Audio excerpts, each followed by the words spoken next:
벗고 꼬리쳐서 벌써 애를 가졌네. 제 예비 시어머니가 제 얼굴을 보며 한 첫 마디였습니다. 그 순간 저는 얼어붙었습니다. 결혼 허락을 받으러 온 자리였습니다. 혼전 임신 사실을 고백하러 온 자리였습니다. 하지만 그런 말을 들을 줄은 몰랐습니다. 벗고 꼬리쳐서. 그 말이 제 귓가에 맴돌았습니다. 저는 박수진, 올해 28입니다.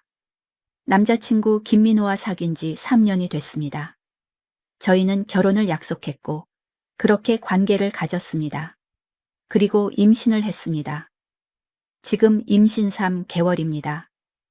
석 달 전 임신 테스트기에서 2줄이 나왔을 때 저는 당황했습니다. 하지만 민호는 제 손을 잡으며 말했습니다. 수진아, 괜찮아.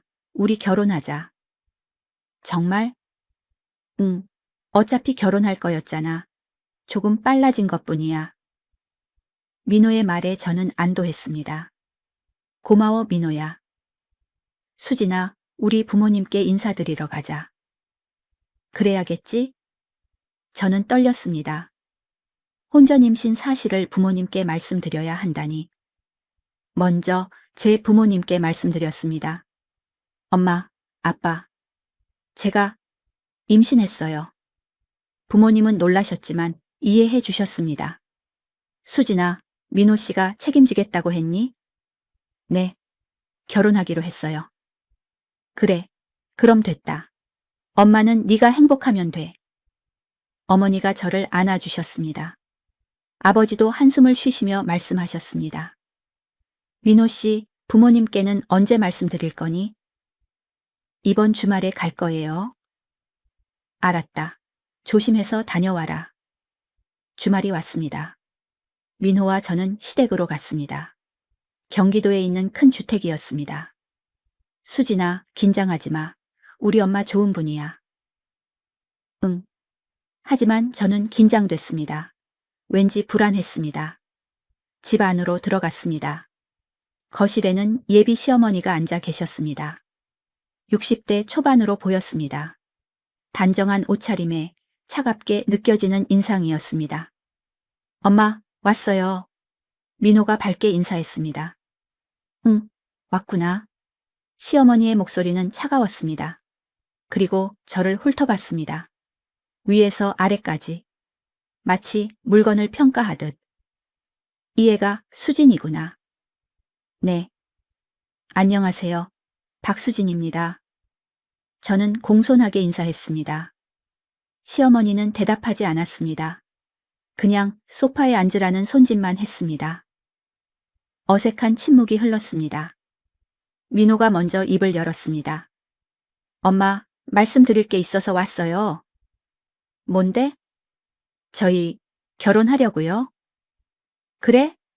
시어머니의 표정이 굳어졌습니다. 결혼? 갑자기? 네, 그게... 민호가 말을 더듬었습니다. 저는 용기를 냈습니다. 어머님, 제가 임신했습니다. 뭐? 시어머니의 눈이 커졌습니다. 임신? 너희가? 네, 죄송합니다. 저는 고개를 숙였습니다. 시어머니는 한참을 말이 없었습니다. 그리고 천천히 입을 열었습니다. 벗고 꼬리쳐서 벌써 애를 가졌네. 네? 저는 귀를 의심했습니다. 엄마, 그게 무슨 말이에요? 민호가 놀라서 소리쳤습니다. 뭐가 어때? 사실이잖아. 시어머니가 저를 노려봤습니다. 남자 꼬셔서 애 가진 거 아니야? 어머님, 그게 아니라. 그럼 뭐야? 결혼도 안 한 주제에 애부터 가져? 엄마, 그만해요. 저희가 사랑해서. 사랑? 시어머니가 비웃었습니다. 사랑이면 다야. 순서가 있는 거지. 결혼하고 애 낳는 게 순서야. 근데 넌 뭐야? 애부터 가졌잖아. 시어머니가 저를 손가락으로 가리켰습니다. 이런 애가 우리 집 며느리가 된다고? 어머님, 죄송합니다.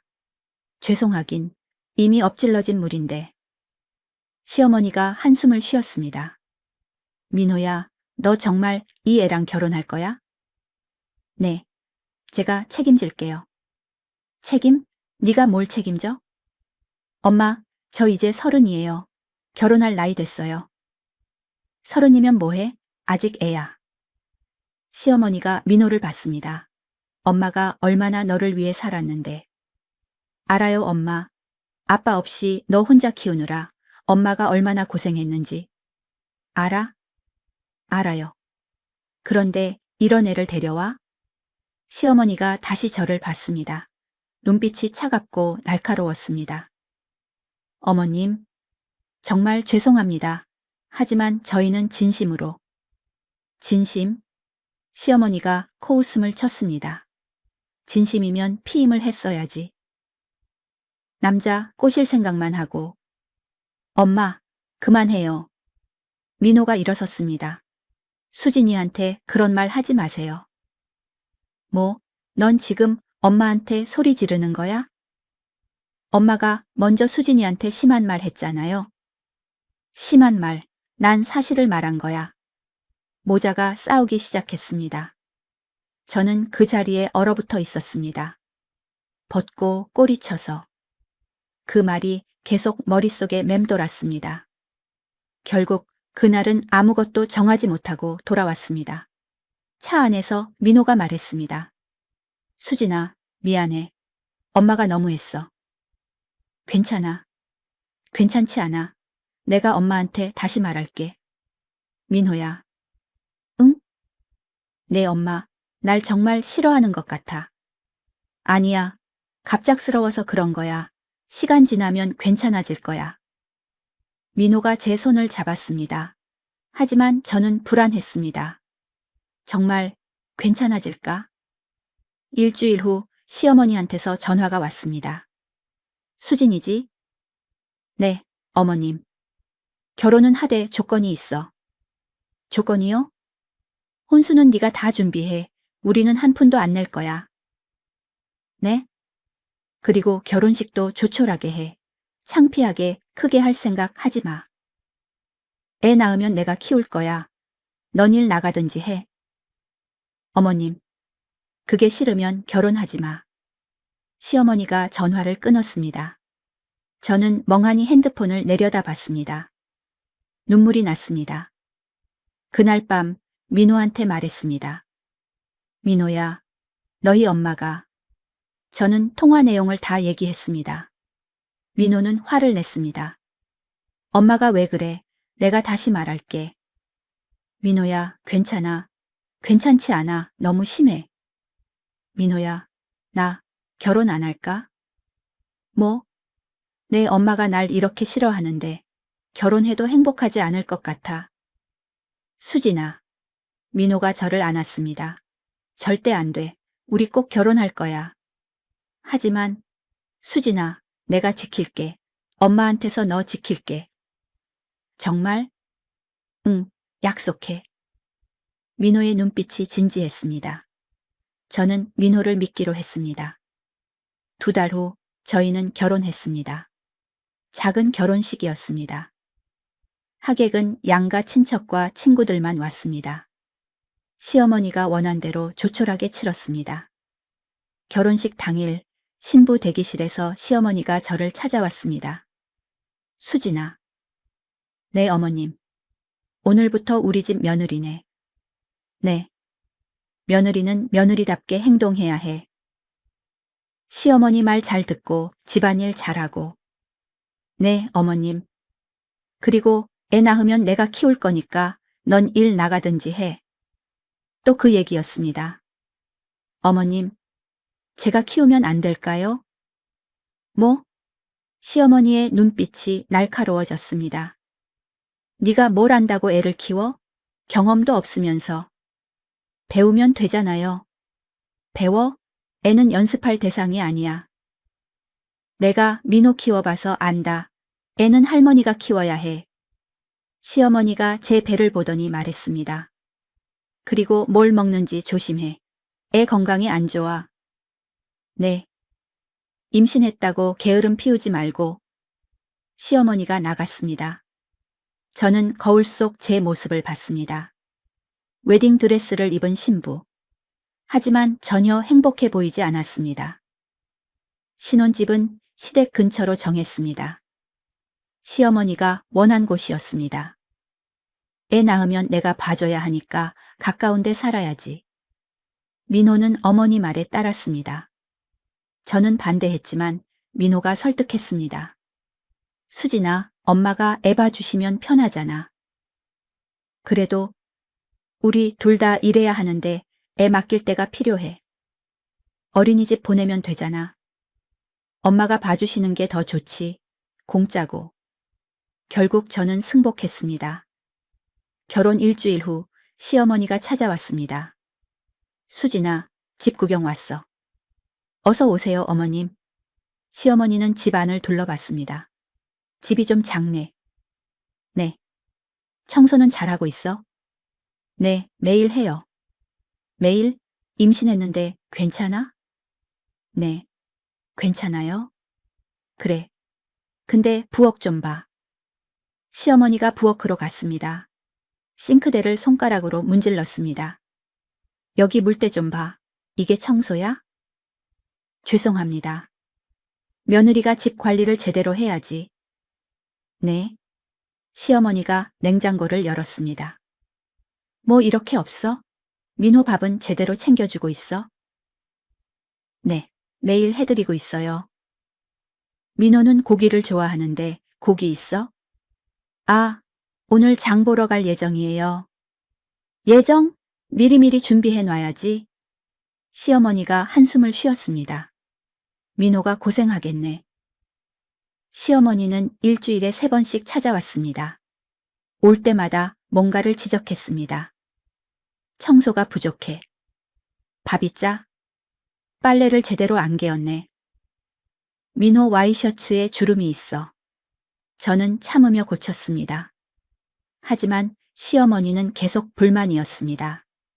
임신 5개월이 됐을 때였습니다. 배가 많이 불러왔습니다. 집안일이 힘들어졌습니다. 어느 날 시어머니가 또 찾아왔습니다. 수진아, 청소 안 했어? 오늘은 좀 힘들어서요. 힘들어? 임신했다고 게으름 피우는 거 아니야? 아니에요. 진짜 허리가 아파서. 나도 민호 임신했을 때 일 다 했어. 배 나온 거 가지고 핑계 대지 마. 민호가 퇴근하면 집이 깨끗해야지. 남편한테 미안하지도 않아? 시어머니가 직접 청소기를 돌리기 시작했습니다. 이렇게 하는 거야. 구석구석. 저는 소파에 앉아 그 모습을 봤습니다. 눈물이 났습니다. 내가 뭐 하는 거지? 그날 저녁 민호한테 말했습니다. 민호야, 너희 엄마가 뭐? 너무 자주 오셔서 좀 힘들어. 엄마가 도와주시려고 오시는 거잖아. 도와주시는 게 아니라 계속 지적만 하셔. 수진아, 엄마는 원래 꼼꼼하신 분이야. 엄마 말 잘 듣고 배워. 나중에 도움 될 거야. 민호는 어머니 편이었습니다. 저는 더 이상 말하지 않았습니다. 임신 7개월이 됐을 때 저는 출산 준비를 시작했습니다. 아기 옷, 기저귀, 유모차. 하나씩 준비했습니다. 시어머니가 보더니 말했습니다. 이건 뭐야? 아기 옷이요. 색깔이 왜 이래? 남자인데 분홍색을 사? 아직 성별을 모르는데요. 민호 닮았으면 아들일 거야. 파란색으로 다시 사. 네. 그리고 유모차는 내가 고를게. 어머님이요? 응. 넌 뭘 알아? 경험 있는 사람이 골라야지. 시어머니가 제가 고른 유모차를 보더니 고개를 저었습니다. 이건 너무 비싸. 쓸데없이 돈 쓰지 마. 네. 결국 모든 걸 시어머니가 정했습니다. 저는 아무 결정도 할 수 없었습니다. 출산 예정일이 다가왔습니다. 임신 9개월. 어느 날 새벽 진통이 왔습니다. 민호야, 아파. 수진아, 병원 가자. 민호가 저를 부축해 채 태웠습니다. 병원으로 가는 길에 민호가 시어머니한테 전화했습니다.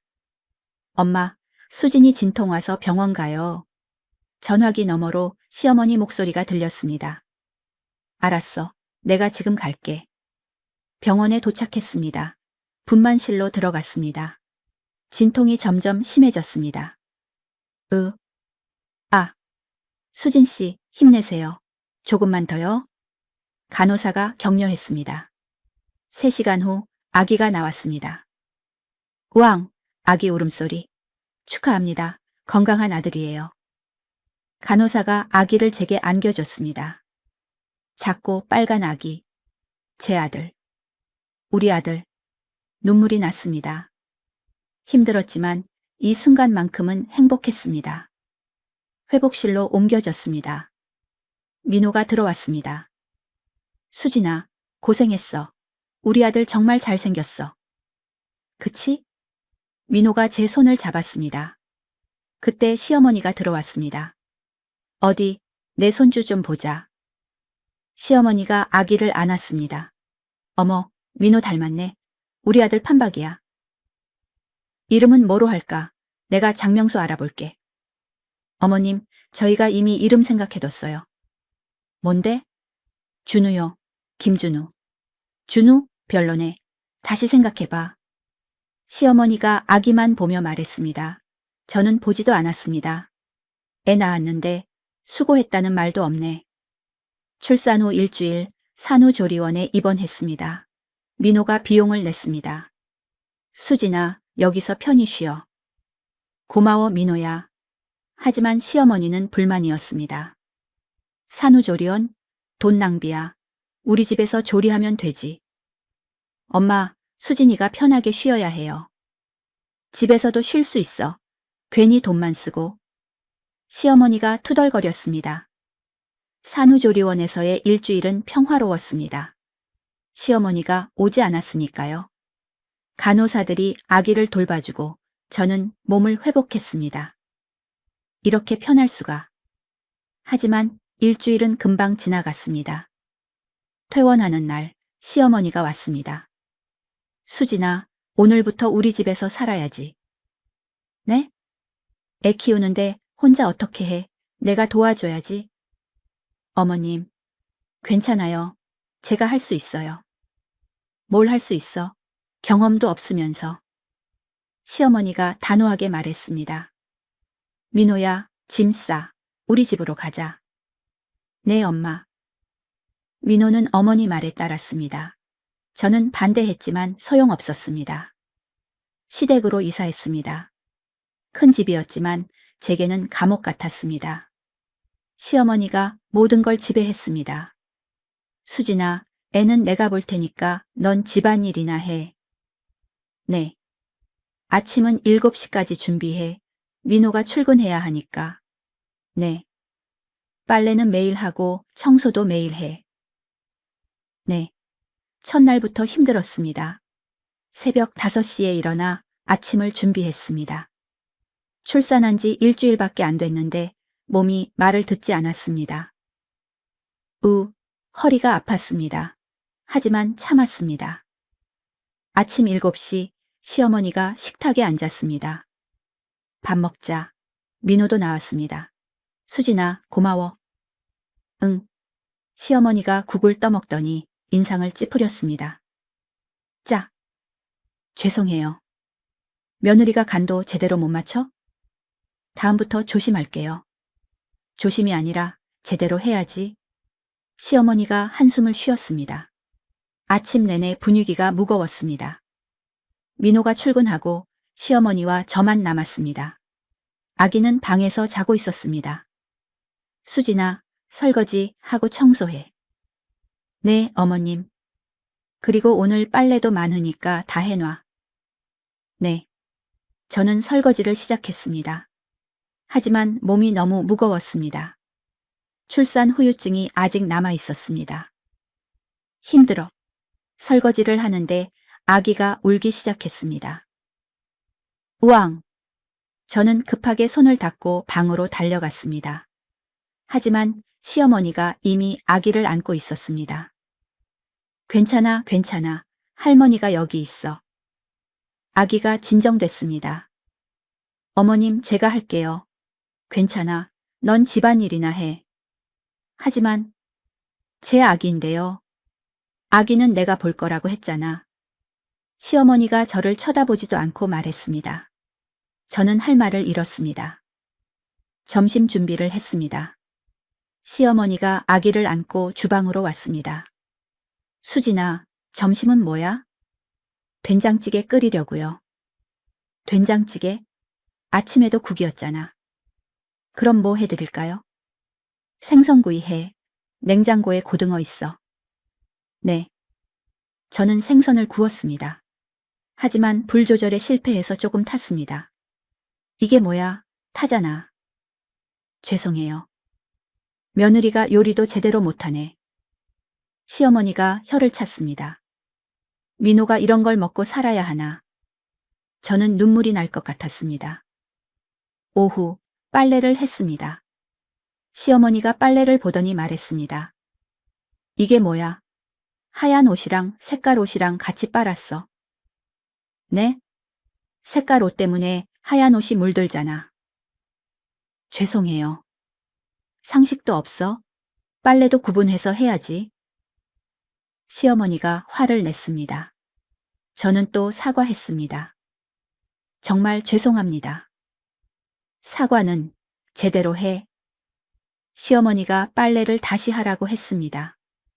저는 온종일 빨래만 했습니다. 저녁, 민호가 퇴근했습니다. 다녀왔습니다. 어서 와라. 수진아, 밥 차려. 저는 저녁상을 차렸습니다. 민호가 밥을 먹으며 말했습니다. 수진아, 고마워. 잘 먹을게. 응. 시어머니가 끼어들었습니다. 민호야, 수진이가 아직 요리가 서툴러서 말이야. 괜찮아요, 엄마. 맛있어요.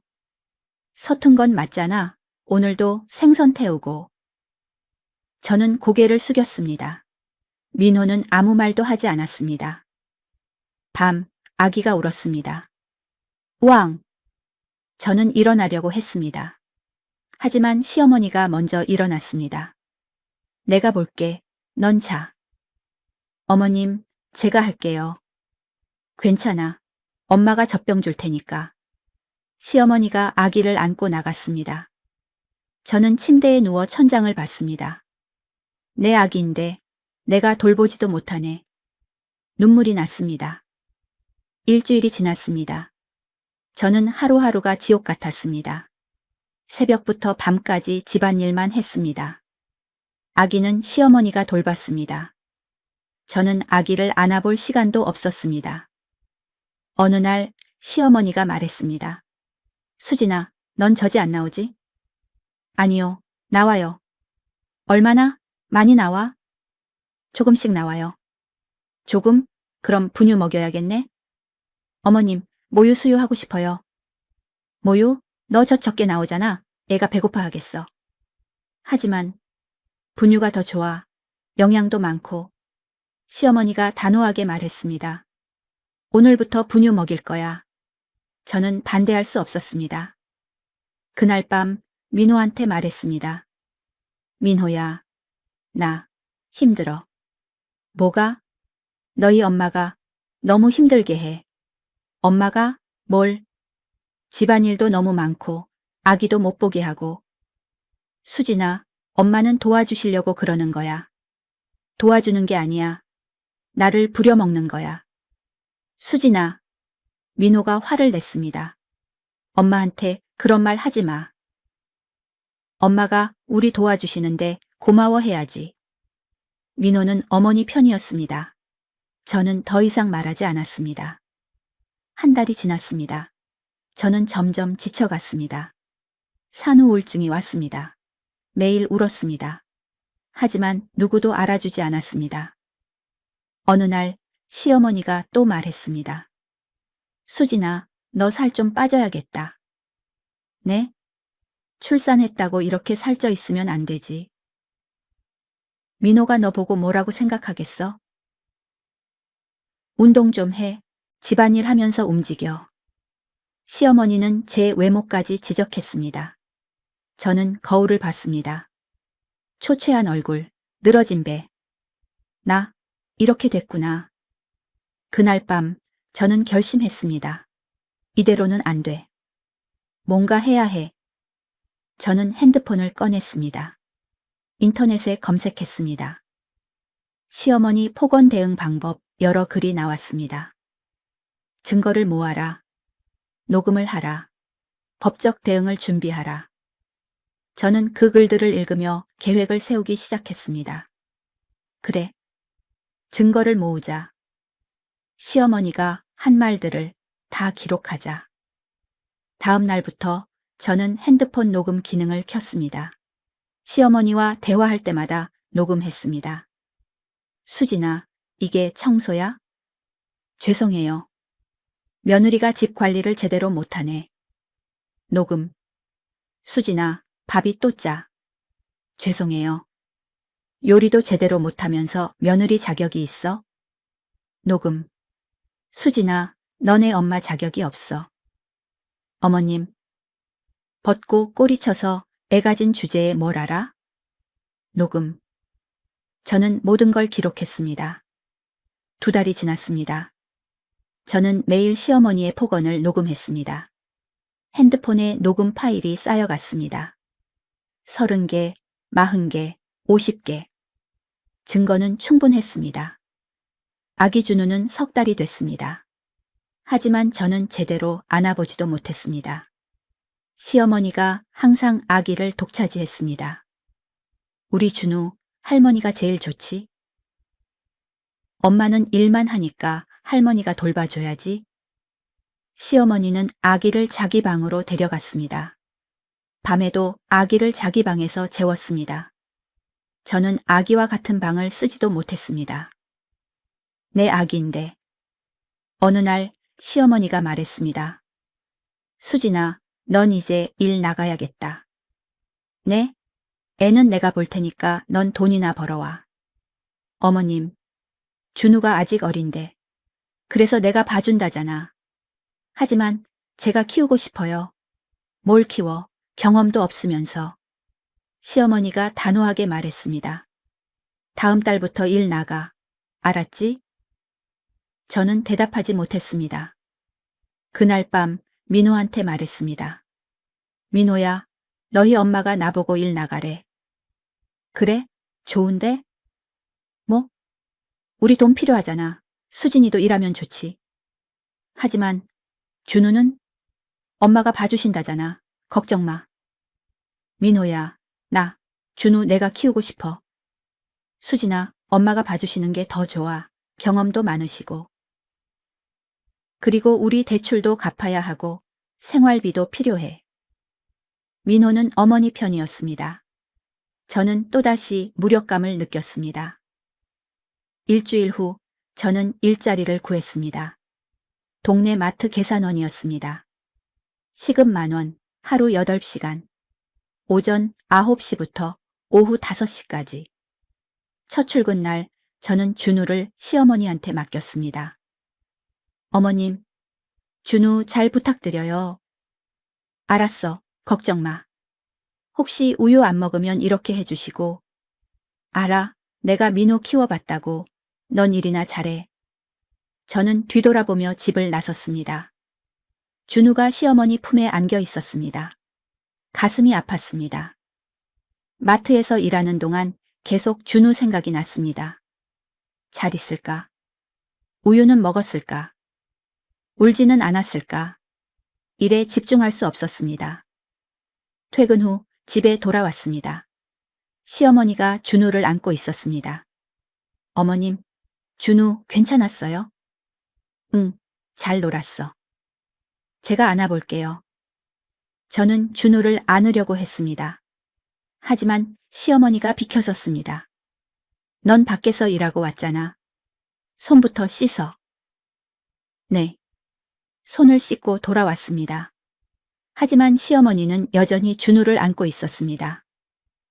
어머님, 이제 제가 괜찮아. 내가 안고 있을게. 넌 저녁이나 준비해. 저는 또 부엌으로 갔습니다. 준우를 안아보지도 못하고. 일주일이 지났습니다. 저는 매일 일하고 집안일을 했습니다. 아침 6시에 일어나 아침을 준비하고 출근하고 퇴근해서 저녁을 준비하고 청소하고 빨래하고 밤 11시에 잠들었습니다. 준우는 시어머니가 돌봤습니다. 저는 준우와 시간을 보낼 수 없었습니다. 어느 날 저는 퇴근 후 집에 일찍 도착했습니다. 조기 퇴근한 날이었습니다. 현관문을 열고 들어갔습니다. 거실에서 시어머니 목소리가 들렸습니다. 우리 준우, 엄마는 일만 하고 집에도 안 오지? 할머니가 제일 좋지? 엄마는 준우한테 관심도 없어. 저는 얼어붙었습니다. 내가 관심이 없다고? 발걸음을 멈추고 더 들었습니다. 엄마는 돈만 벌어오면 돼. 준우는 할머니가 키우는 거야. 시어머니가 혼잣말처럼 중얼거렸습니다. 저는 녹음 버튼을 눌렀습니다. 거실로 들어갔습니다. 어서 오세요, 어머님. 시어머니가 깜짝 놀랐습니다. 어머, 벌써 왔어? 네, 오늘 일찍 끝났어요. 그래. 시어머니가 준우를 더 꽉 안았습니다. 마치 저한테 안 주겠다는 듯이. 어머님, 제가 안아볼게요. 아니야, 넌 피곤하잖아. 쉬어. 괜찮아요. 준우 보고 싶었어요. 준우는 지금 자려고 해. 방해하지 마. 시어머니가 준우를 안고 자기 방으로 들어갔습니다. 문을 닫았습니다. 저는 그 문 앞에 멍하니 서 있었습니다. 그날 밤 저는 더 이상 참을 수 없었습니다. 민호한테 말했습니다. 민호야, 나 이제 못 살겠어. 왜? 무슨 일이야? 너희 엄마가 준우를 내가 안아보지도 못하게 해. 엄마가 봐주시잖아. 좋은 거 아니야? 좋은 게 아니야. 내 아기인데 내가 못 보잖아. 저는 울음을 터뜨렸습니다. 수진아, 민호야, 우리 나가서 살자. 나가서 어디로? 신혼집으로 돌아가자. 우리끼리 살자. 수진아, 지금 무슨 소리야? 나 더 이상 못 참겠어. 너희 엄마가 날 하녀처럼 부려먹고 내 아기도 못 보게 하고. 수진아, 엄마한테 그런 말 하지 마. 민호가 화를 냈습니다. 엄마가 우리 도와주시는데 왜 그래? 도와주는 게 아니야. 날 괴롭히는 거야. 괴롭힌다고? 엄마가? 그래, 맨날 날 깎아내리고 폭언하고. 수진아, 너 지금 산후 우울증 아니야? 뭐? 병원 가봐. 정신과. 민호야. 엄마는 아무 잘못 없어. 네가 예민한 거야. 민호는 저를 믿지 않았습니다. 저는 절망했습니다. 다음 날 저는 복지관에 갔습니다. 무료 법률 상담이 있다고 들었습니다. 안녕하세요. 상담 받고 싶은데요. 네. 무슨 일이세요? 시어머니가 저한테 폭언을 해요. 상담사가 제 얘기를 들었습니다. 어떤 말씀을 하시는데요? 벗고 꼬리쳐서 애 가졌다고, 며느리 자격이 없다고, 애 엄마 자격이 없다고. 그런 말을요? 네. 매일 그래요. 증거가 있으세요? 네. 녹음했어요. 저는 핸드폰을 꺼냈습니다. 녹음 파일을 들려줬습니다. 상담사가 듣더니 고개를 끄덕였습니다. 이 정도면 명예훼손과 모욕죄로 고소할 수 있어요. 정말요? 네. 그리고 이건 가정폭력으로도 볼 수 있어요. 변호사 상담 받아보세요. 제가 연결해 드릴게요. 상담사가 변호사 연락처를 줬습니다. 일주일 후 변호사를 만났습니다. 어서 오세요. 앉으세요. 감사합니다. 변호사에게 모든 상황을 설명했습니다. 그리고 녹음 파일을 들려줬습니다. 변호사는 파일을 들으며 고개를 끄덕였습니다. 이건 명백한 명예훼손과 모욕죄입니다. 그렇군요. 그리고 벗고 꼬리쳐서라는 표현은 성적 모욕에 해당해요. 녹음 파일이 50개 이상이면 충분한 증거입니다. 변호사가 설명했습니다. 고소하시면 경찰 조사 후 재판으로 갑니다. 재판에서 이길 수 있을까요? 이 정도 증거면 승소 가능성 높습니다. 벌금형과 함께 사과문 작성 명령이 나올 수도 있어요. 변호사가 말했습니다. 어떻게 하시겠어요? 저는 한참을 생각했습니다. 시어머니를 고소한다. 그러면 민호와의 관계는? 가정은? 하지만 이대로는 못 살아. 고소하겠습니다. 알겠습니다. 준비하겠습니다. 이틀 후 고소장을 접수했습니다. 피고소인 김 시어머니 혐의 명예훼손 모욕 증거 녹음 파일 55개 접수가 완료됐습니다. 이제 시어머니한테 경찰 조사 통보가 갈 것입니다. 3일 후 시어머니한테 우편물이 왔습니다. 경찰서 출석 요구서. 시어머니가 편지를 뜯더니 얼굴이 하얗게 변했습니다. 이게 뭐야? 어머님 무슨 일이세요? 수진아, 이거 너. 시어머니가 저를 쳐다봤습니다. 눈빛이 무서웠습니다. 네가 날 고소했어? 네. 뭐? 어머님께서 저한테 한 말들 더 이상 참을 수 없었어요. 이 미친년이. 시어머니가 소리쳤습니다. 네가 감히 시어머니를 고소해? 어머님이 먼저 저한테. 입 닥쳐. 시어머니가 제 뺨을 때렸습니다. 탁. 저는 뺨을 감싸 쥐었습니다. 네가 뭔데 나한테 이래. 어머님, 폭행은 안 돼요. 폭행? 너 지금 나 협박하는 거야? 시어머니가 거칠게 숨을 몰아쉬었습니다. 당장 고소 취하해. 안 돼요. 뭐? 저 더 이상 못 참겠어요. 저는 눈물을 흘리며 말했습니다. 어머님, 저도 사람이에요. 그날 저녁 민호가 퇴근했습니다. 시어머니가 울면서 민호한테 달려갔습니다. 민호야, 수진이가 엄마를 고소했어. 뭐? 민호가 저를 봤습니다. 수진아, 이게 무슨 짓이야? 민호야. 엄마를 고소해? 너 미쳤어? 민호가 소리쳤습니다. 민호야, 나 더 이상 못 참겠어. 못 참아? 엄마가 뭘 어쨌다고? 어머님이 나한테 한 말들 너도 들었잖아. 그게 고소할 일이야? 명예훼손이야. 모욕이야. 저는 떨리는 목소리로 말했습니다. 민호야, 엄마가 날 매일 폭언했어.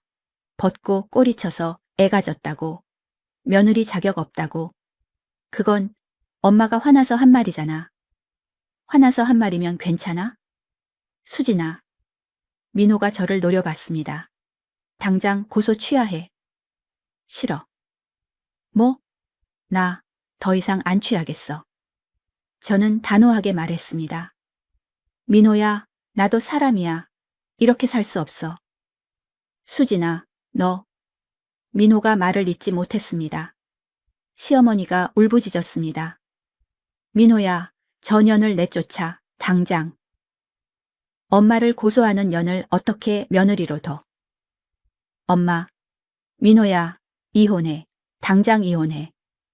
시어머니가 소리쳤습니다. 민호는 저와 시어머니를 번갈아 봤습니다. 수진아, 일단 방으로 가 있어. 응. 저는 방으로 들어갔습니다.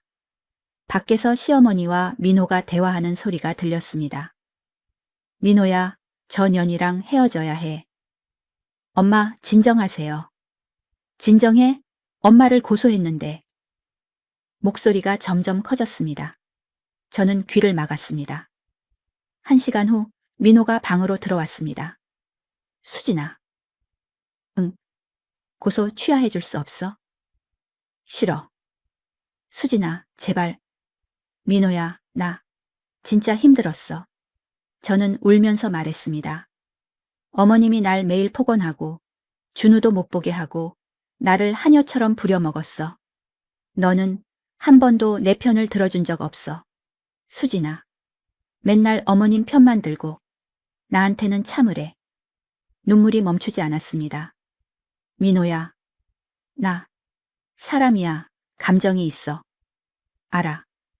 그럼 왜 나한테만 참으래? 민호가 한참 말이 없었습니다. 그리고 조용히 말했습니다. 미안해. 뭐? 수진아. 미안해. 내가 너무 몰랐어.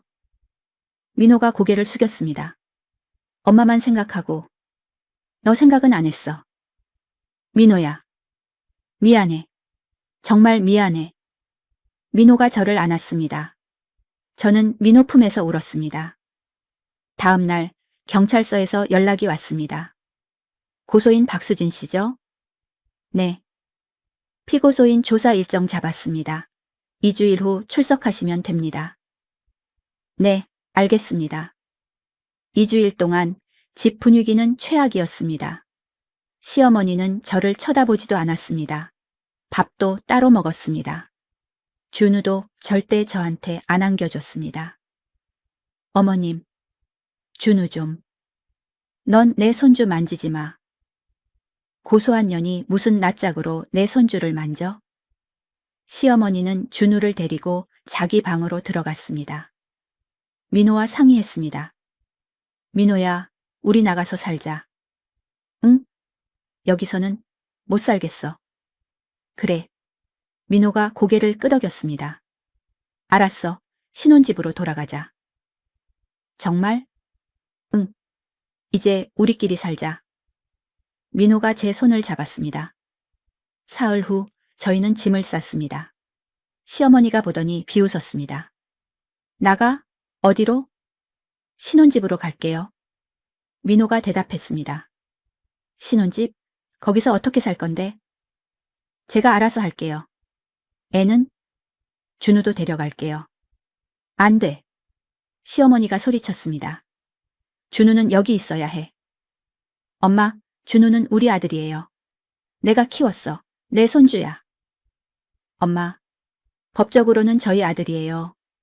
민호가 단호하게 말했습니다. 저희가 키울게요. 민호야, 너 지금 엄마 배신하는 거야? 배신이 아니에요. 제 가정을 지키는 거예요. 민호가 준우를 안았습니다. 시어머니가 막으려고 했지만 민호가 피했습니다. 엄마, 죄송합니다. 저희는 집을 나왔습니다. 뒤에서 시어머니가 울부짖었습니다. 배은망덕한 놈들, 너희 두고 보자. 신혼집으로 돌아왔습니다.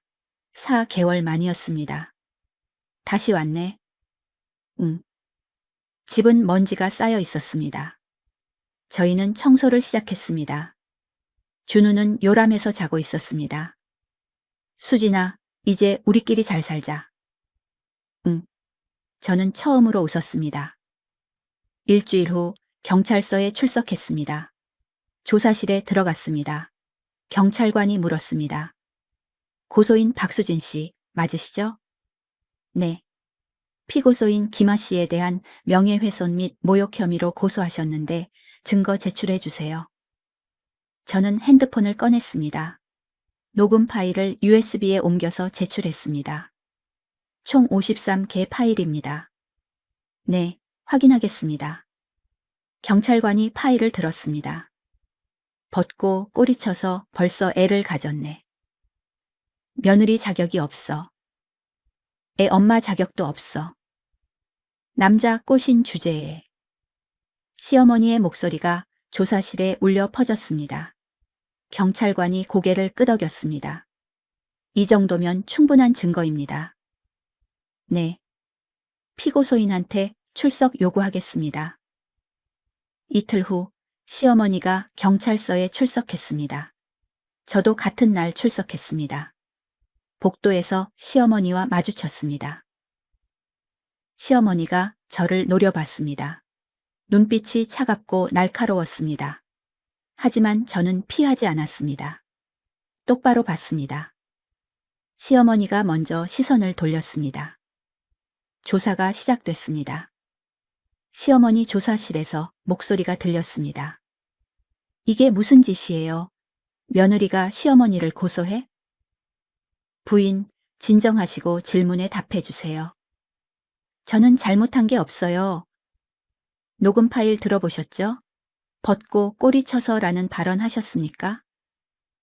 그건, 그리고 며느리 자격 없다, 애 엄마 자격 없다는 발언도 하셨습니까? 그건 화나서. 화가 나도 이런 발언은 명예훼손과 모욕에 해당합니다. 특히 벗고 꼬리 쳐서는 성적 모욕으로도 볼 수 있습니다. 경찰관의 목소리가 단호했습니다. 부인, 송치하겠습니다. 검찰에서 기소 여부 결정할 겁니다. 검찰이요? 네. 시어머니 목소리가 떨렸습니다. 경찰서를 나오는데 시어머니가 저를 불렀습니다. 수진아. 네? 제발, 고소 취하해줘. 엄마가 잘못했어. 미안해.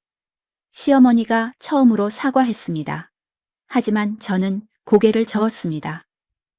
어머님, 늦었어요. 수진아. 어머님께서 저한테 한 말들 평생 잊을 수 없어요. 수진아, 제발. 어머님, 저도 제 인생이 있어요. 저는 돌아섰습니다. 뒤에서 시어머니가 울었습니다. 하지만 저는 뒤돌아보지 않았습니다. 한 달이 지났습니다. 검찰에서 기소 결정이 났습니다. 피고인, 김. 죄명, 명예훼손, 모욕. 재판 날짜가 잡혔습니다. 2달 후. 그동안 저희는 신혼집에서 평화롭게 살았습니다. 준우를 제가 직접 키웠습니다. 우리 준우, 엄마가 여기 있어. 준우가 웃었습니다. 까르르. 제 품에서 자는 준우를 보며 눈물이 났습니다. 이제 진짜 내 아기야. 민호도 변했습니다. 퇴근하면 준우를 안아주고 집안일도 도왔습니다. 수진아, 설거지 내가 할게. 고마워, 민호야. 우리 앞으로 잘 살자. 응. 민호가 저를 안았습니다. 미안해. 그동안 엄마 편만 들어서. 괜찮아.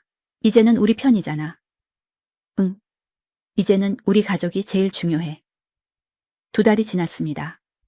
재판날이 다가왔습니다. 저는 변호사와 함께 법원에 갔습니다. 민호도 함께 갔습니다. 수진아, 떨려? 응. 좀. 괜찮아. 내가 옆에 있어.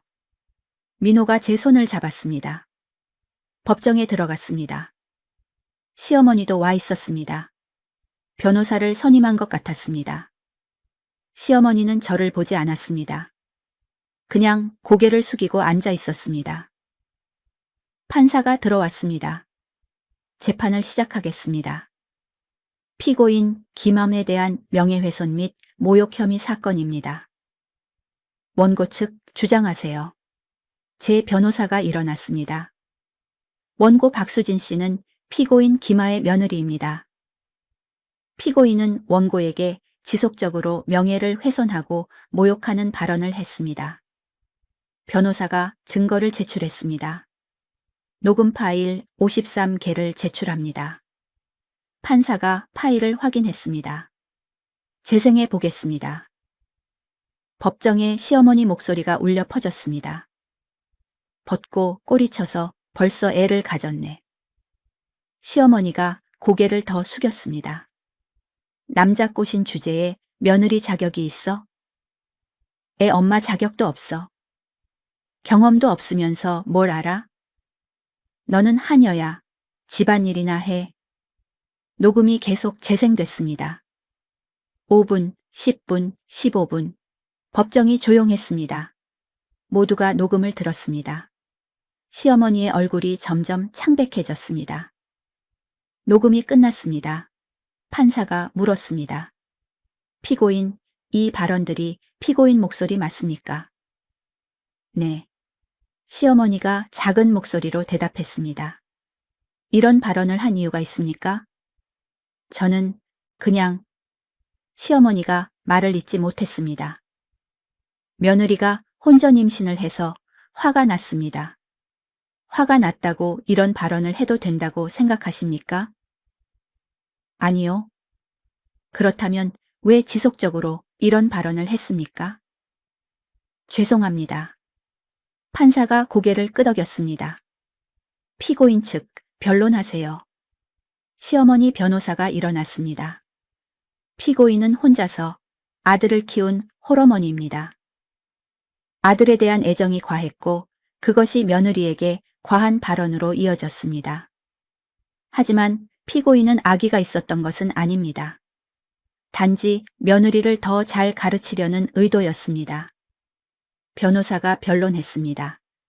하지만 판사는 고개를 저었습니다. 가르친다는 명목으로 명예훼손과 모욕을 해도 된다는 뜻입니까? 아니지만 그리고 벗고 꼬리쳐서라는 발언은 성적 모욕에 해당합니다. 이것도 가르치려는 의도였습니까? 변호사가 대답하지 못했습니다. 판사가 말했습니다. 원고 측 더 할 말씀 있습니까? 제 변호사가 일어났습니다. 네. 원고는 피고인의 발언으로 인해 심각한 정신적 고통을 받았습니다. 산후우울증이 악화됐고 현재도 치료 중입니다. 변호사가 진단서를 제출했습니다. 그리고 피고인은 원고의 양육권도 침해했습니다. 원고의 아들을 자신이 독점적으로 양육하며 원고가 아이를 돌보지 못하게 했습니다. 이는 며느리에 대한 학대이자 통제입니다. 판사가 고개를 끄덕였습니다. 피고인, 할 말 있습니까? 죄송합니다. 시어머니가 일어섰습니다. 제가 잘못했습니다. 시어머니가 저를 봤습니다. 수진아, 정말 미안해. 내가 너무 심했어. 용서해줘. 시어머니가 울기 시작했습니다. 하지만 저는 아무 말도 하지 않았습니다. 그저 시어머니를 바라봤습니다. 판사가 말했습니다. 피고인의 사과는 인정하지만 범죄의 사실은 명백합니다. 판결은 일주일 후에 선고하겠습니다. 망치 소리가 울렸습니다. 재판이 끝났습니다. 법정을 나왔습니다. 시어머니가 저를 따라왔습니다. 수진아, 잠깐만. 뭐예요? 제발, 선처를 부탁해줘. 내가 벌금 내고 사과할게. 제발. 시어머니가 애원했습니다. 어머님. 응? 어머님이 저한테 처음 한 말 기억하세요? 벗고 꼬리쳐서 벌써 애를 가졌네. 저는 차갑게 말했습니다. 그 말 평생 잊을 수 없어요. 수진아, 어머님은 저를 사람으로 본 적이 없었어요. 한여로 아들 뺏어간 도둑으로만 봤죠. 저는 시어머니를 똑바로 봤습니다. 어머님, 이제 대가를 치르셔야 해요. 수진아, 저도 제 인생이 있어요. 제 아이가 있어요. 저는 돌아섰습니다. 수진아, 제발. 시어머니가 울부짖었습니다. 하지만 저는 뒤돌아보지 않았습니다. 민호가 제 손을 잡았습니다. 잘했어, 수진아. 응. 일주일 후 판결 날이 왔습니다. 다시 법정에 갔습니다. 판사가 판결문을 읽기 시작했습니다. 피고인 김호에 대한 판결을 선고하겠습니다. 법정이 조용해졌습니다.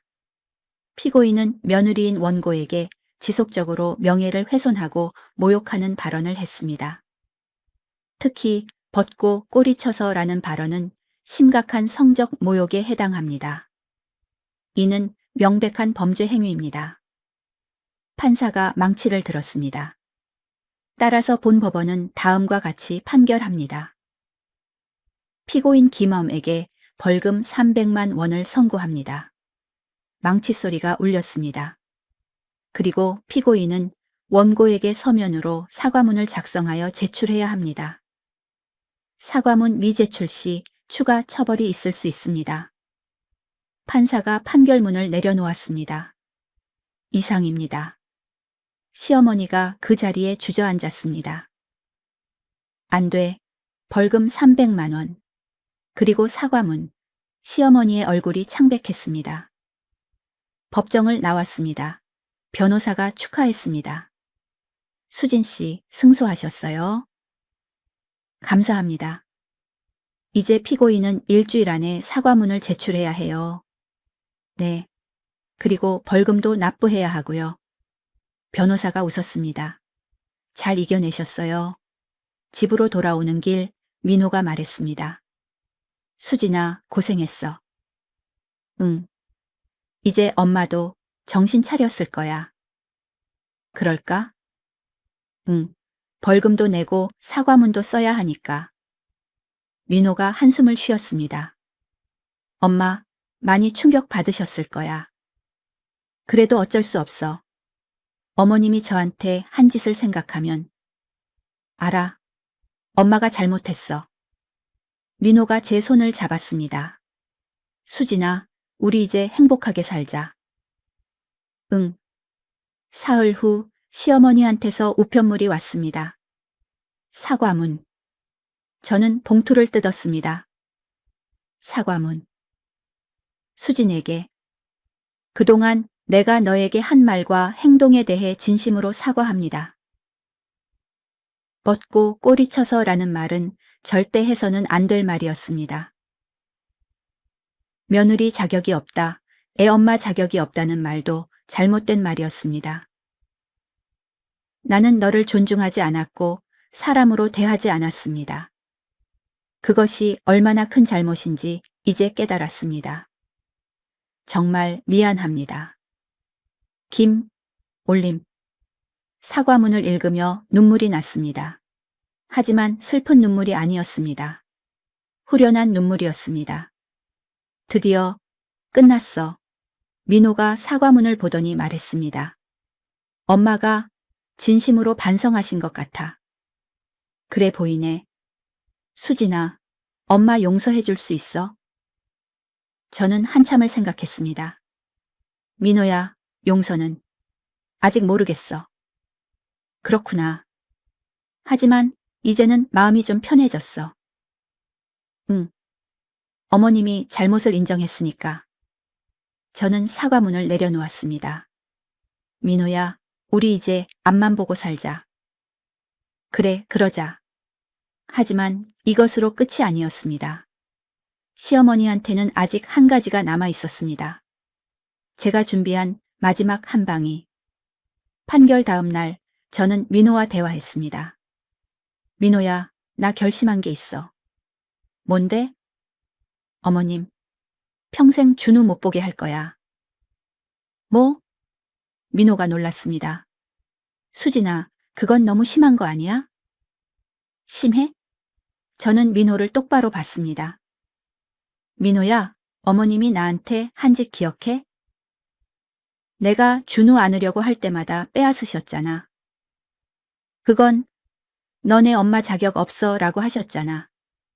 저는 차갑게 말했습니다. 이제 어머님이 그 기분을 아셔야 해. 수진아. 민호야, 넌 어느 편이야? 뭐? 어머니 편? 아니면 나랑 준우 편? 저는 단호하게 물었습니다. 민호가 한참을 말이 없었습니다. 나는 수진이랑 준우 편이야. 정말? 응, 정말. 민호가 제 손을 잡았습니다. 수진아, 미안해. 그동안 엄마 편만 들어서. 이제는 너를 지킬게. 우리 가족을 지킬게. 민호가 진심으로 말했습니다. 저는 처음으로 민호를 믿을 수 있을 것 같았습니다. 이틀 후 시어머니한테서 전화가 왔습니다. 민호가 받았습니다. 엄마. 민호야. 준우. 할머니가 한 번만 봐도 될까? 엄마, 안 돼요. 뭐? 시어머니가 놀란 것 같았습니다. 민호야, 네가 무슨 소리를 하는 거야? 엄마가 수진이한테 한 짓, 저 다 알아요. 녹음 파일 다 들었어요. 53개 전부. 민호의 목소리가 떨렸습니다. 엄마, 벗고 꼬리쳐서라는 말을 어떻게 하실 수가 있어요? 민호야, 그건 제 아내한테 그런 말을 하셨어요? 며느리 자격 없다, 애 엄마 자격 없다. 이런 말도 하셨고요. 민호야, 엄마가 잘못했어. 알아요. 엄마가 잘못하신 거. 민호가 차갑게 말했습니다. 그래서 엄마는 당분간 준우 못 봐요. 민호야. 아니, 당분간이 아니라 평생 못 보실 수도 있어요. 뭐라고? 수진이가 그렇게 결정했어요. 그리고 저도 동의해요. 민호야, 넌 지금 엄마를 배신하는 거야? 배신이 아니에요. 민호가 단호하게 말했습니다. 제 아내와 아들을 지키는 거예요. 민호야. 엄마, 당분간 연락하지 마세요. 민호가 전화를 끊었습니다. 손이 떨리고 있었습니다. 저는 민호를 안았습니다. 고마워, 민호야. 수진아, 미안해. 진작 이렇게 했어야 했었는데. 민호가 울었습니다. 내가 너무 바보 같았어. 엄마 편만 들고. 괜찮아. 이제는 우리 편이잖아. 저희는 한참을 안고 있었습니다. 사흘 후 시어머니가 집 앞에 찾아왔습니다. 초인종을 계속 눌렀습니다. 민호야, 수진아, 문 열어. 준우 좀 보여줘. 제발. 저는 인터폰으로 대답했습니다. 어머님 돌아가세요. 수진아, 제발 한 번만. 안 돼요. 준우는 내 손주야. 내 핏줄이라고. 반은 제 핏줄이에요. 저는 차갑게 말했습니다. 그리고 어머님은 저한테 애 엄마 자격 없다고 하셨잖아요. 이제 어머님도 할머니 자격이 없어요. 수진아. 어머님, 이만 돌아가세요. 안 그러면 경찰 부를 거예요. 시어머니는 1시간 동안 문 앞에 있었습니다. 하지만 저는 문을 열어주지 않았습니다. 결국 시어머니는 울면서 돌아갔습니다. 일주일 후 시어머니가 또 찾아왔습니다. 이번에는 민호가 대응했습니다. 엄마, 그만하세요. 민호야, 제발, 준우만이라도. 안 돼요. 민호야, 엄마가 이렇게 빌잖아. 시어머니가 소리쳤습니다. 내가 너 낳아서 키웠어. 그런데 이렇게 할 거야? 엄마가 저 키워주신 건 감사해요. 민호가 차갑게 말했습니다. 하지만 그게 제 아내를 학대할 이유가 되나요? 엄마, 저도 이제 아빠예요. 제 가족을 지켜야 해요. 민호야. 엄마, 돌아가세요. 안 그러면 정말 경찰 불러요. 민호가 단호하게 말했습니다. 시어머니는 결국 돌아갔습니다. 하지만 시어머니는 포기하지 않았습니다. 매일 찾아왔습니다. 매일 문 앞에서 울었습니다. 준우야, 할머니야. 제발. 저는 더 이상 참을 수 없었습니다. 변호사한테 전화했습니다. 변호사님, 접근금지 가처분 신청하고 싶어요. 시어머니 때문에요? 네. 매일 집 앞에 찾아와서 난동을 부려요. 알겠습니다. 준비하겠습니다. 이틀 후 시어머니가 또 찾아왔을 때 저는 경찰을 불렀습니다. 빌 이입니다. 집 앞에서 시어머니가 계속 소란을 피우고 있어요. 지금 바로 가겠습니다. 10분 후 경찰이 왔습니다. 어르신, 여기서 뭐 하시는 겁니까? 손주를 보고 싶어서. 며느리분이 민원 넣으셨습니다. 돌아가셔야 합니다. 안 돼요. 나 안 가요. 시어머니가 버텼습니다. 경찰이 저한테 물었습니다. 접근금지 가처분 신청하시겠어요? 네. 알겠습니다. 안내해 드리겠습니다. 일주일 후 법원에서 접근금지 가처분이 인용됐습니다. 결정문. 피신청인 김하선 신청인 박수진의 주거지로부터 100m 이내 접근 금지. 위반 시 형사처벌 가능. 시어머니한테 통보됐습니다. 이제 시어머니는 저희 집 근처에도 올 수 없습니다. 한 달이 지났습니다. 시어머니한테서 편지가 왔습니다. 민호에게. 내가 엄마를 버렸구나. 엄마가 너를 혼자 키우느라 얼마나 힘들었는지 아니, 아빠 없이 너 하나 믿고 살았는데. 근데 넌 며느리 편을 들었어. 엄마를 고소하게 만들고 손주도 못 보게 하고. 엄마는 이제 혼자야. 너희들 때문에. 너희들이 행복하냐? 엄마를 이렇게 만들고. 엄마는 매일 울고 있어. 준우 사진이라도 보내줘. 제발. 엄마가. 편지를 읽은 민호의 얼굴이 굳어졌습니다. 엄마가, 민호야, 괜찮아? 응. 하지만 민호의 손이 떨리고 있었습니다. 저는 민호한테서 편지를 빼앗았습니다. 그리고 찢었습니다. 수진아. 민호야, 이건 어머님이 너를 조종하려는 거야. 엄마가 너 키웠다. 엄마 혼자다. 이런 말로 죄책감 주려는 거야. 저는 단호하게 말했습니다. 민호야, 흔들리지 마. 알았어. 민호가 고개를 끄덕였습니다. 우리 잘하고 있는 거지? 응, 잘하고 있어. 저는 민호를 안았습니다. 2달이 지났습니다. 시어머니한테서 또 편지가 왔습니다. 이번에는 저한테. 수진에게. 내가 이겼다. 내가 내 아들을 빼앗아갔다. 내가 내 손주를 못 보게 만들었다. 내가 다 이겼어. 만족하냐? 시어머니를 이렇게 만들고 기분이 좋으냐? 너는 나쁜 년이야. 멋고 꼬리쳐서 우리 집에 들어온 년.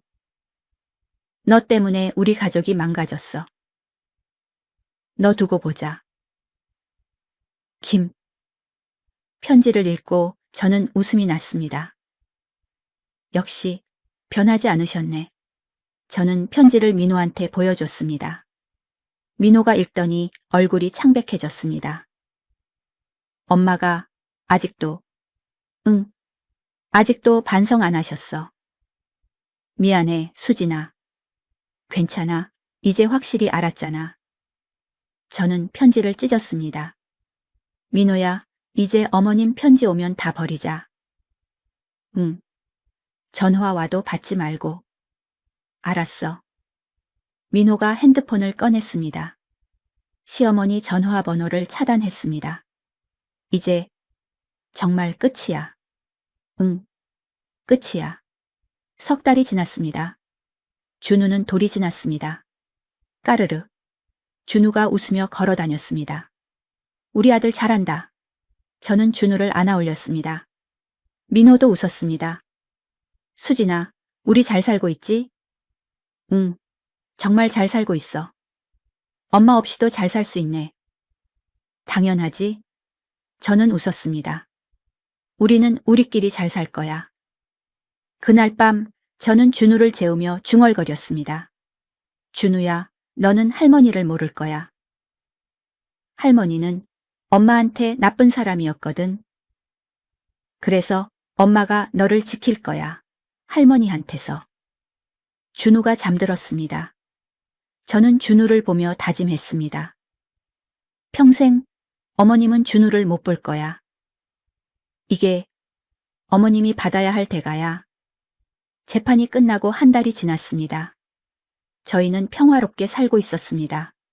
준우는 이제 돌이 지나 걸음마를 시작했습니다. 까르르. 준우가 웃으며 저한테 달려왔습니다. 우리 아들 잘한다. 저는 준우를 안아 올렸습니다. 민호도 웃으며 다가왔습니다. 수진아, 행복하지? 응, 정말 행복해. 엄마 없으니까 더 좋네. 그러게. 저희는 웃었습니다. 하지만 시어머니는 포기하지 않았습니다. 벌금을 내고 일주일 후 집 앞에 찾아왔습니다. 초인종을 눌렀습니다. 민호야, 수진아, 문 열어. 저는 인터폰으로 대답했습니다. 어머님 돌아가세요. 수진아, 제발 준우 좀 보여줘. 안 돼요. 나 벌금도 냈어. 사과문도 썼잖아. 그건 법원 명령이니까 하신 거잖아요. 저는 차갑게 말했습니다. 진심으로 반성하신 거 아니잖아요. 수진아, 나 정말 반성했어. 어머님 돌아가세요. 안 그러면 경찰 불러요. 시어머니는 1시간 동안 문 앞에 있었습니다. 하지만 저는 문을 열어주지 않았습니다. 결국 시어머니는 울면서 돌아갔습니다. 이틀 후 시어머니가 또 왔습니다. 이번에는 민호가 직접 나갔습니다. 엄마, 민호야, 엄마 좀 들여보내줘. 안 돼요. 민호야, 네가 엄마를 이렇게 대할 거야? 엄마가 수진이한테 어떻게 했었는지 기억하세요? 민호가 단호하게 말했습니다. 벗고 꼬리쳐서 애가 졌다고 하셨잖아요. 그 말이 얼마나 상처가 됐는지 아세요? 민호야, 엄마가 잘못했어. 알아요. 근데 엄마는 진심으로 반성 안 하셨잖아요. 반성했어. 아니에요. 마지막 편지 기억하세요? 민호가 말했습니다.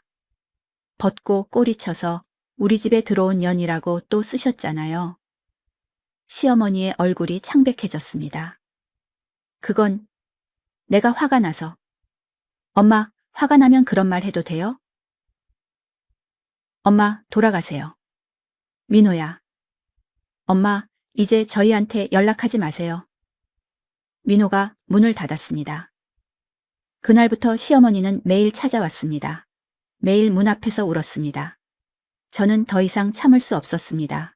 변호사한테 전화했습니다. 변호사님, 접근금지 가처분 신청하고 싶어요. 시어머니가 계속 찾아오시나요? 네. 매일 집 앞에서 소란을 피워요. 알겠습니다. 바로 준비하겠습니다. 사흘 후 시어머니가 또 찾아왔을 때 경찰을 불렀습니다. 여기서 뭐 하시는 겁니까? 손주를 보고 싶어서요. 며느리분이 민원 넣으셨습니다. 돌아가셔야 합니다. 안 돼요. 나는 안 가요. 경찰이 저한테 물었습니다. 접근금지 신청하시겠어요? 네. 일주일 후 법원에서 결정이 났습니다. 접근금지 가처분 인용. 피신청인 김한원 신청인 박수진의 주거지로부터 100m 이내 접근 금지. 위반 시 형사처벌 가능. 이제 시어머니는 저희 집 근처에도 올 수 없습니다. 석 달이 지났습니다. 시어머니한테서 편지가 왔습니다. 민호에게. 내가 엄마를 완전히 버렸구나. 손주도 못 보게 하고. 엄마는 매일 울고 있어. 너희들이 행복하냐? 엄마를 이렇게 만들고? 엄마. 민호는 편지를 읽고 찢어버렸습니다. 이제 됐어. 민호야. 수진아, 엄마는 끝까지 반성 안 하셨어. 그래 보이네.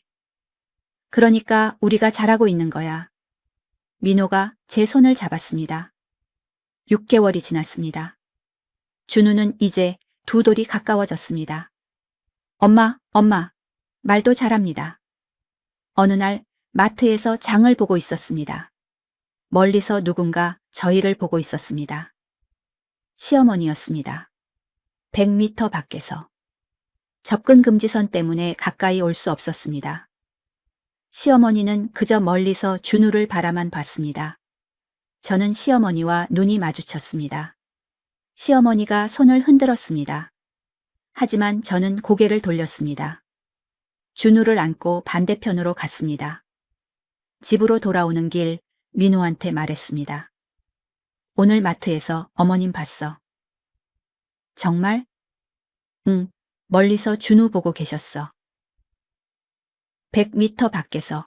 가까이는 못 오시더라. 민호가 한숨을 쉬었습니다. 엄마, 후회돼? 아니, 우리가 잘한 거야. 민호가 확신에 차서 말했습니다. 1년 후 준우는 새 돌이 됐습니다. 유치원에 다니기 시작했습니다. 엄마, 오늘 유치원 재밌었어. 그래? 뭐 했는데? 그림 그렸어. 무슨 그림? 가족. 준우가 그림을 보여줬습니다. 엄마, 아빠, 준우. 세 분이었습니다. 할머니는 없었습니다. 어느 날 준우가 물었습니다. 엄마, 친구들은 할머니 있는데 나는 왜 없어? 준우야, 할머니는 계시긴 해. 어? 있어? 응. 근데 엄마랑 사이가 안 좋아서 안 만나. 왜? 할머니가 엄마한테 나쁜 말을 하셔서. 준우가 생각하더니 말했습니다. 그럼 안 만나는 게 좋겠다. 왜? 엄마한테 나쁜 말 하는 사람은 나쁜 사람이야. 준우가 저를 꼭 안았습니다. 그 순간 저는 확신했습니다. 제가 잘한 거라고. 현재. 저는 박수진. 지금 31입니다. 3년 전 시어머니를 고소했습니다. 그리고 이겼습니다. 시어머니는 벌금 300만 원을 냈습니다. 사과문도 썼습니다. 하지만 진심으로 반성하지 않았습니다. 그래서 저는 시어머니한테서 가장 소중한 것을 빼앗았습니다. 손주를. 시어머니는 3년 동안 준우를 단 한 번도 안아보지 못했습니다. 멀리서 바라만 봤습니다. 그것도 접근 금지선 밖에서. 준우는 이제 3살입니다. 할머니가 있다는 것도 모릅니다. 할머니 없이 행복하게 자라고 있습니다. 민호는 완전히 변했습니다. 이제는 시어머니 편이 아닙니다. 저와 준우 편입니다. 수진아, 우리 잘 살고 있지? 응, 정말 잘 살고 있어. 엄마는 어떻게 지내실까? 궁금해? 아니, 그냥 문득 생각이 나서. 민호야, 후회 안 해? 아니, 전혀. 민호가 제 손을 잡았습니다. 우리가 잘한 거야. 시어머니한테서는 이제 연락이 없습니다. 편지도 전화도. 완전히 포기하신 것 같습니다. 저는 지금 행복합니다. 시어머니 없는 삶, 폭언 없는 삶, 존중받는 삶. 이 이야기를 듣는 모든 며느리들께 말씀드리고 싶습니다. 시어머니가 여러분을 힘들게 한다면 참지 마세요. 녹음하세요. 증거를 모으세요. 법률 상담을 받으세요. 그리고 고소하세요. 며느리도 사람입니다. 존중받아야 합니다. 벗고 꼬리쳐서 애가 졌다는 말은 범죄입니다. 명예훼손입니다. 모욕입니다. 참을 필요 없습니다. 그리고 만약 시어머니가 반성하지 않는다면 가장 아픈 곳을 찌르세요. 손주입니다. 시어머니가 가장 보고 싶어 하는 게 손주입니다. 그걸 평생 못 보게 하세요. 그게 시어머니가 받아야 할 대가입니다. 저는 지금도 시어머니를 용서하지 않았습니다. 앞으로도 용서하지 않을 겁니다. 준우도 평생 할머니를 모를 겁니다. 이게 제 복수입니다. 냉정하지만 정당한 복수입니다. 여러분도 하실 수 있습니다. 당당하게 싸우세요. 며느리도 권리가 있습니다. 감사합니다.